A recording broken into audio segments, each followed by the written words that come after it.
So there kids, we are going to answer yung pages 88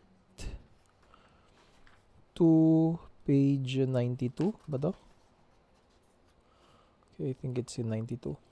Anyway, for number 1, it says there that the distance around the field, usually kasi ang field oval yan eh. Alam niyo yung for example nga sa grandstand. Okay, it doesn't look like that. It also doesn't look like that. Dalawa na mag-draw teacher mark. So anyway, 540 meters daw around. Okay, so which means if mag-start kayo at this point, go around it, that's a total of 540 per round. Okay?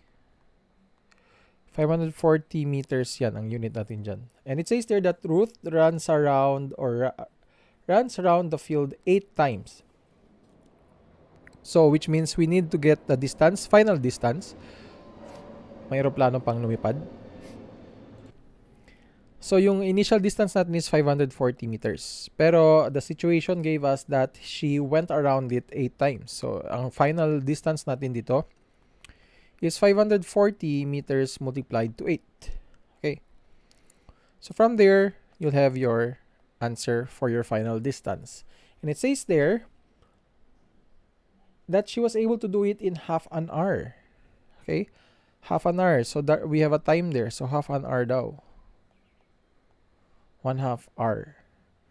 Okay, question is, what is her average speed? Ang hinihingi dito is express your answer kasi kailangan yan ha. Take note. Don't look at the units lang kaagad. Also look for what is, if there is a statement there that says that you are supposed to express your answer in a certain unit, which is in this case, express your answer in meters per minute, which means your distance should be in meters and your time should be in minutes. So, but if you notice, we have 1/2 hour. Ano nga bang ibig sabihin yan? 1/2 hour. Ilang minutes sa isang oras? Sige nga dito. For every 1 hour, ilang minutes yan? 60 minutes. Don't tell me, hindi nyo pa rin alam. 1/2. Ibig sabihin half of this. Half of that is what? What's half of that? Basta ako hindi ko ibibigay yung sagot. Okay? Half of that, that is your final unit for time. I mean, final value for time. And what you are being asked to solve there is speed. So, all you need to do is just to make use of the formula for speed, which is distance divided by time. So, that's for number 1. Number 2, the distance from Singapore to Kuala Lumpur is 396 kilometers. So, that's, we have our distance, which is 396 kilometers per hour. Sam drives from Singapore to Kuala Lumpur at an average speed of 120 kilometers per hour. So, meron tayong distance, meron tayong speed. So, because of this data given, you will be able to solve for time. But that is not what is asked, no? Hindi tinatanong kung how fast was he able to reach from Singapore to Kuala Lumpur. But the question is, if he starts his journey at 10:45 rather. So, I'm assuming that this is in the morning kasi you are asked to express your answer in 24-hour clock. So, mag-start siya at this time. So, I'm assuming again that this is AM. So, anong oras siya makakarating sa endpoint niya, which is in Kuala Lumpur, KL. So, then again, all you need to do here is to solve for time. Solve nyo lang yung time. Once you'll be able to get your time, add nyo lang yan dito. Siyempre, according to their hours and minutes. Okay. In other words, you need to express your, kung may decimal man, you need to express your answer, yung decimal nyo in terms of hour. For example, 3.5 hours. Kunwari, yan ang sagot. Kunwari lang. 3.5 hours. So, 3 hours na yan siya. So, meaning it can be like expressed as this one na. Ang 0.5 lang ang kailangan nyong i-express to minutes. So which means to express this to express 0.5 to minutes, just take 0.5, multiply to 260. So your answer here is 30. So which means yung final hour natin dito is 3 hours and 30 minutes. So yan ang i-add nyo dito. 3:30. So from there, pwede nyo nang i-add. Okay? Pero this is just an example how to convert kasi most likely you will end up with an answer of a decimal nga. So that's just a tip on what to do. Okay? So that's for number 2. Number 3. So it says here that Mr. Baker drives from his house to office daw, at a speed of 82 kilometers per hour in 15 minutes lang. So time niya dito, you have our speed here is 82 kilometers per hour.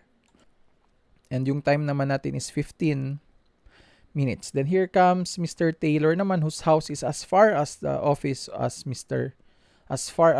from the office as Mr. Baker. So kunwari siguro si Mr. Baker nandito nakatira. So almost same distance basically, according to my drawing. Drives for 10 minutes daw. He drives for 10 minutes.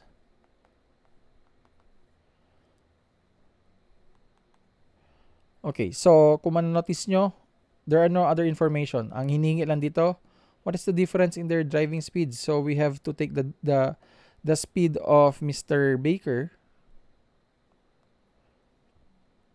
Bakit? Wait. Okay, house pala yun, sorry. I'm confused with my terms already. Okay, so again, i-note ko lang to as si Baker. Mr. Baker, dito naman si Taylor. Okay? So, medyo confusing. Erase ko lang to. House din to eh. I'll just note this as H as well. House ni Taylor and ni Baker. Okay. So, going back. So, all you need to do here is to get the speed of Mr. Baker and subtract the speed of, or whichever is bigger, no? It's either going to be this way or this way. The speed of Baker minus speed of Taylor, or speed of Taylor minus speed of Baker. But again, siyempre anong sinosolve dito is distance. One should be able to solve for distance dito kay Baker. This is, kasi nga sabi doon sa clue, Mr. Taylor whose house is as far from office as Mr. Baker. So, ibig sabihin, the distance na to is just the same. So, whatever your answer here is your answer here. So, because of this information right here, right now, pwede mo na i-solve ang speed naman ni Taylor. Okay? Then again, the answer here is just the same as this one. So, solving this muna. Paano natin solve to? Of course, getting the details natin, which is speed is equivalent to 82 kilometers per hour. And of course, we have time niya, which is 15 minutes. But if you notice, our units of time are not the same. So which means hindi natin pwede sila in terms of putting together in an equation. Hindi pwede. So kailangan natin i-convert ito. 15 minutes. You need to convert that 15 minutes to hours. Paano natin i-convert? Kanina, nag-convert tayo ng hours to minutes, no? Hours to minutes. This is hours to minutes. Dito naman is minutes to hours.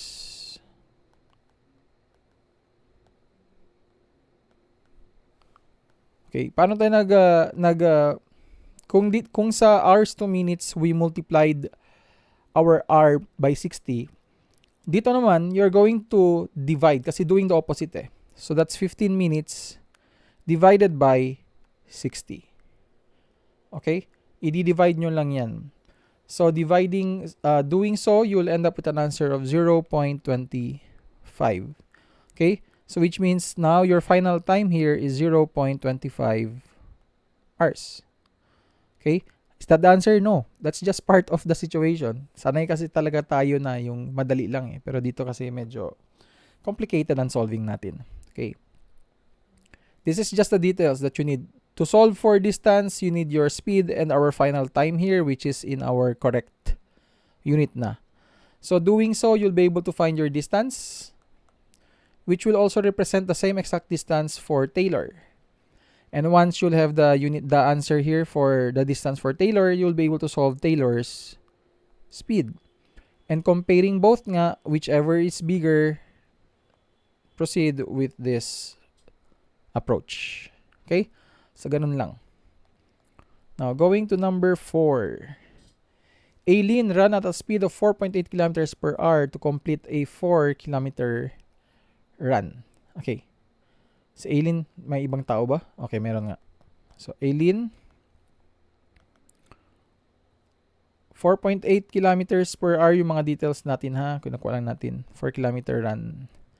And also, Sally, ran at a speed of 6 kilometers per hour. So, mas mabilis tumakbo si Sally. To complete the same distance, which is same distance, so ibig sabihin, 4 kilometers din. How much longer did Aileen take to complete her run than Sally? So, comparison. Again, this is comparing their time. Okay? It's not an emoji that's crying. Oh, it would still show. Umiiyak pa rin yung emoji.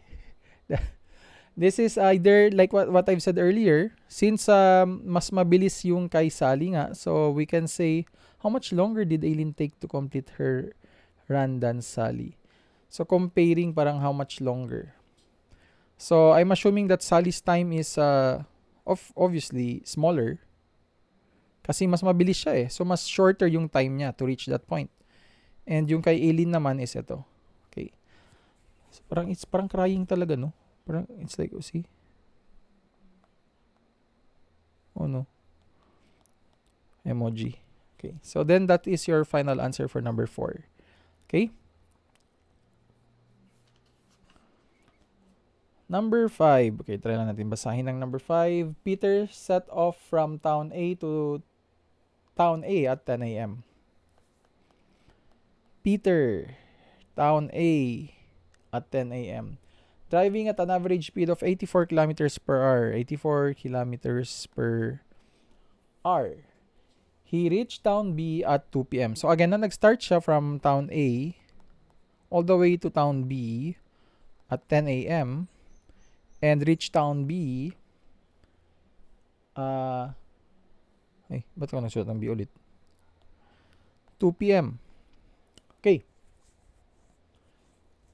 Ngayon, there's another person na naman, si William. Pero sige lang, kunin muna natin to si Peter. So, from 10 a.m. to 4 p.m., you'll be able to know how much time. Okay? This is already your speed and you need Peter's time to solve for the distance from town A to B. Okay? Kasi ang situation kasi, if you notice sa number 3, we are making use of the other person's details to get the answer of the other person's detail. So, ganun din sa number 4, making use of, actually wala tayong ginamit dito kasi parehas given yung speed and distance. So, basically, number 5 is the same as I'm assuming kasi hindi ko pa tinapos ang pagbasa. Anyway. So, yun na.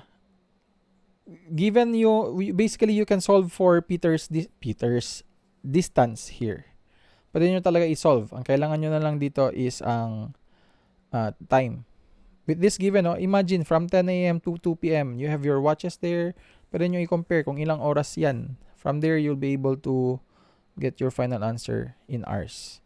Okay, then the next situation says that if William set off 1 hour and 25 minutes earlier than Peter, so earlier daw, ginugulo tayo, no? Again, this is, I'll change a different color. Town A to Town B, ito kay William to. Okay, kay William daw, set off 1 hour 25 minutes earlier than Peter and took the same route at an average speed of 70 kilometers per hour. 70 kilometers per hour ang speed ni William. At what time would William reach town B? Then again, solving for the distance here, will give you the same distance dito kay William. Of course, we are talking about same town, A and B. Parehas lang. So, ano yung distance dito ni Peter? Yun din ang distance ni William. So, what you need here is yung time na lang, solve for time. But in this case, sabi kasi dyan that William set off 1 hour and 25 minutes earlier. Mas maaga siya ng 1 hour and 25 minutes. So, subtracting 1 hour and 25 minutes from 10 a.m., this tells us that William left at 9:35 a.m. So, ang question dyan, anong oras daw siya makakarating sa destination niya after solving this? Okay, so anong oras? So, this is basically the same as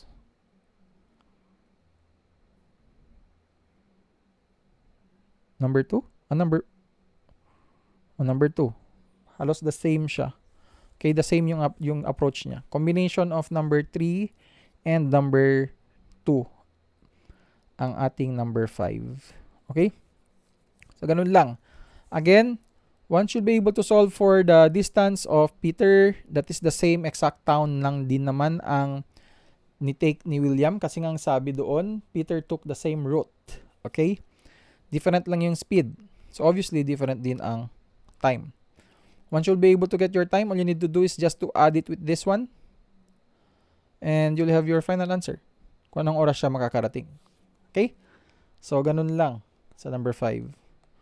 Now, number 6 naman tayo.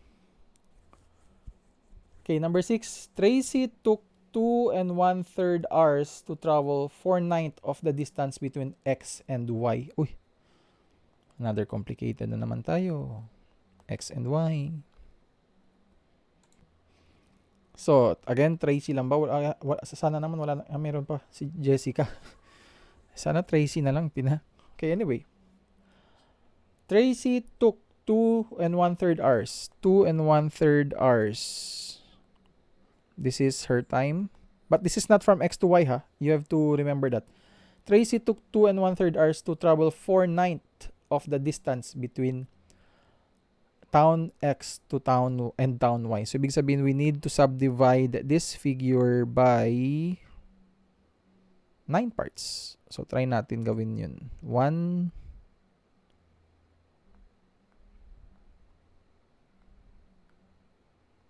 Okay, there. So, we now have 9 parts. Tama ba? 1, 2, 3, 4, 5, 6, 7, 8, 9. Okay.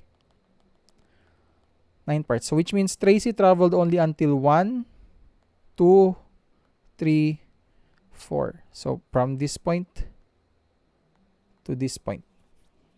It took her 2 hours, 2 and 1/3 hours. Okay. At an average speed, so may speed tayo. Speed of 72 kilometers per hour. Grabe. Ginugulo tayo ng word problem na to. After Tracy, tapos papasok si Jessica. Ang tinatanong na question kay Jessica. Okay, we now have Jessica's information here. So, again, one should be able to solve for distance na to. Again, remember lang ha, dito. The distance that you'll be able to solve here is not from X to Y. That's only 4/9. Okay? Now, what you can do to get that distance from X to Y, tanggalin ko daw muna yung pangalan ni Jessica.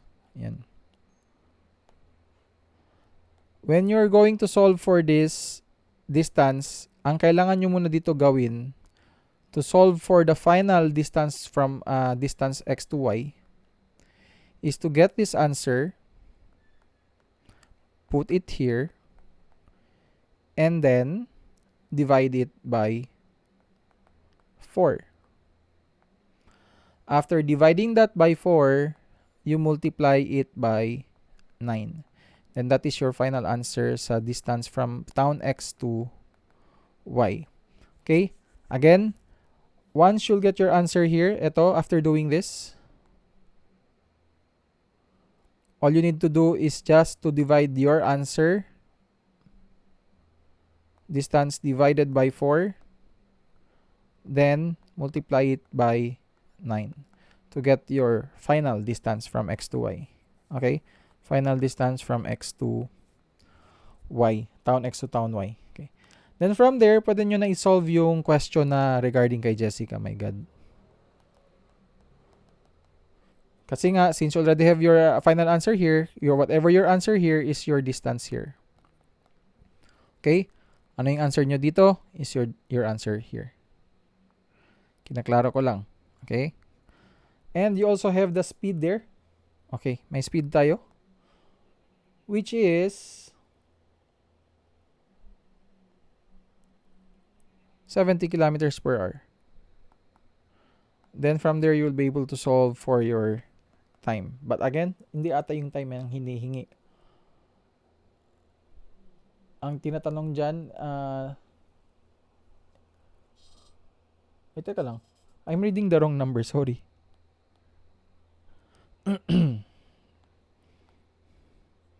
Jessica is in number 6, sorry. Anyway, correct na yung sinabi ko nga that you'll be able to get the value for this distance over here. What was Jessica's average speed if she took 4 and 1/5 hours? So may time tayo. So time ang given dito, 4 and 1/5 hours. So you already have your distance after doing this. You already have your time. So with that, you'll be able to solve for your distance. Okay? Number 7.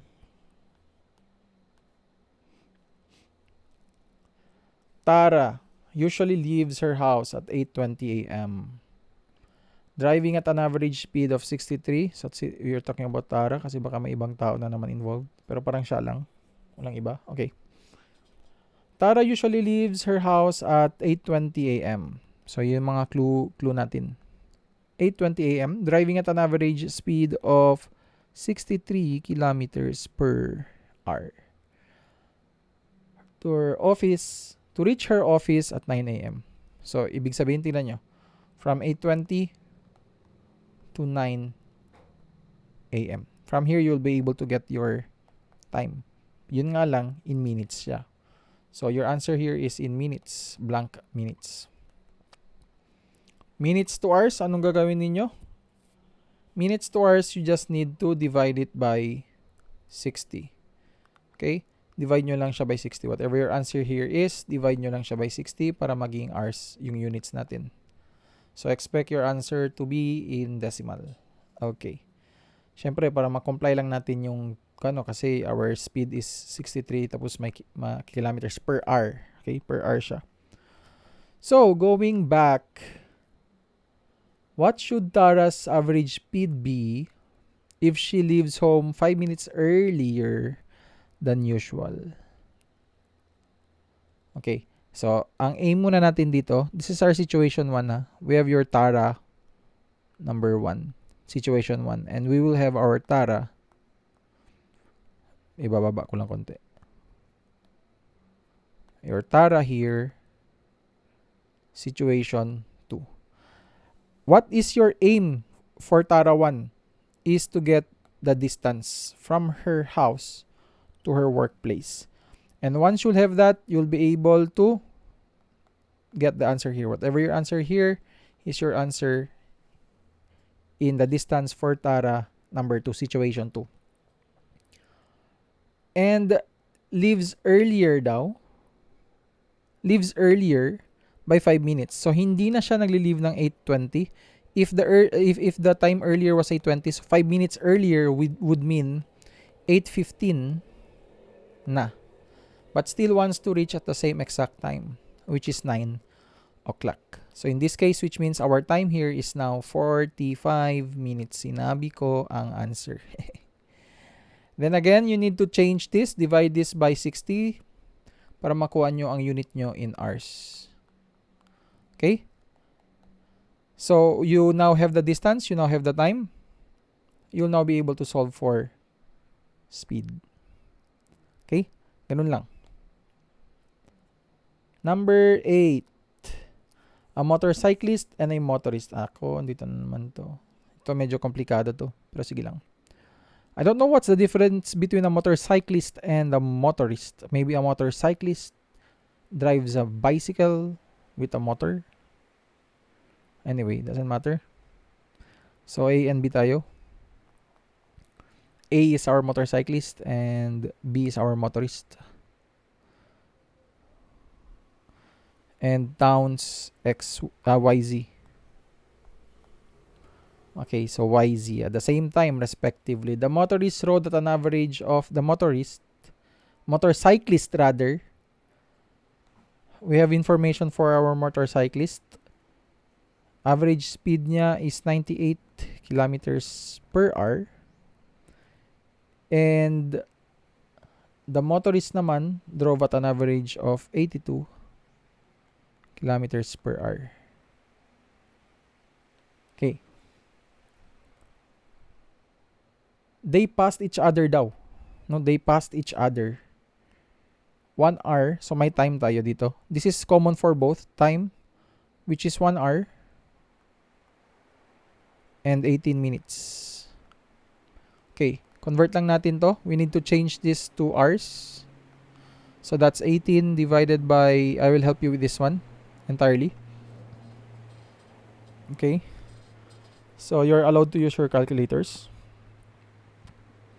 Meron tayong 18 divided by 60 which will give you 0.3. Okay, so our final time here is 1.3 hours. Okay, so first and foremost, at some point nag-meet sila.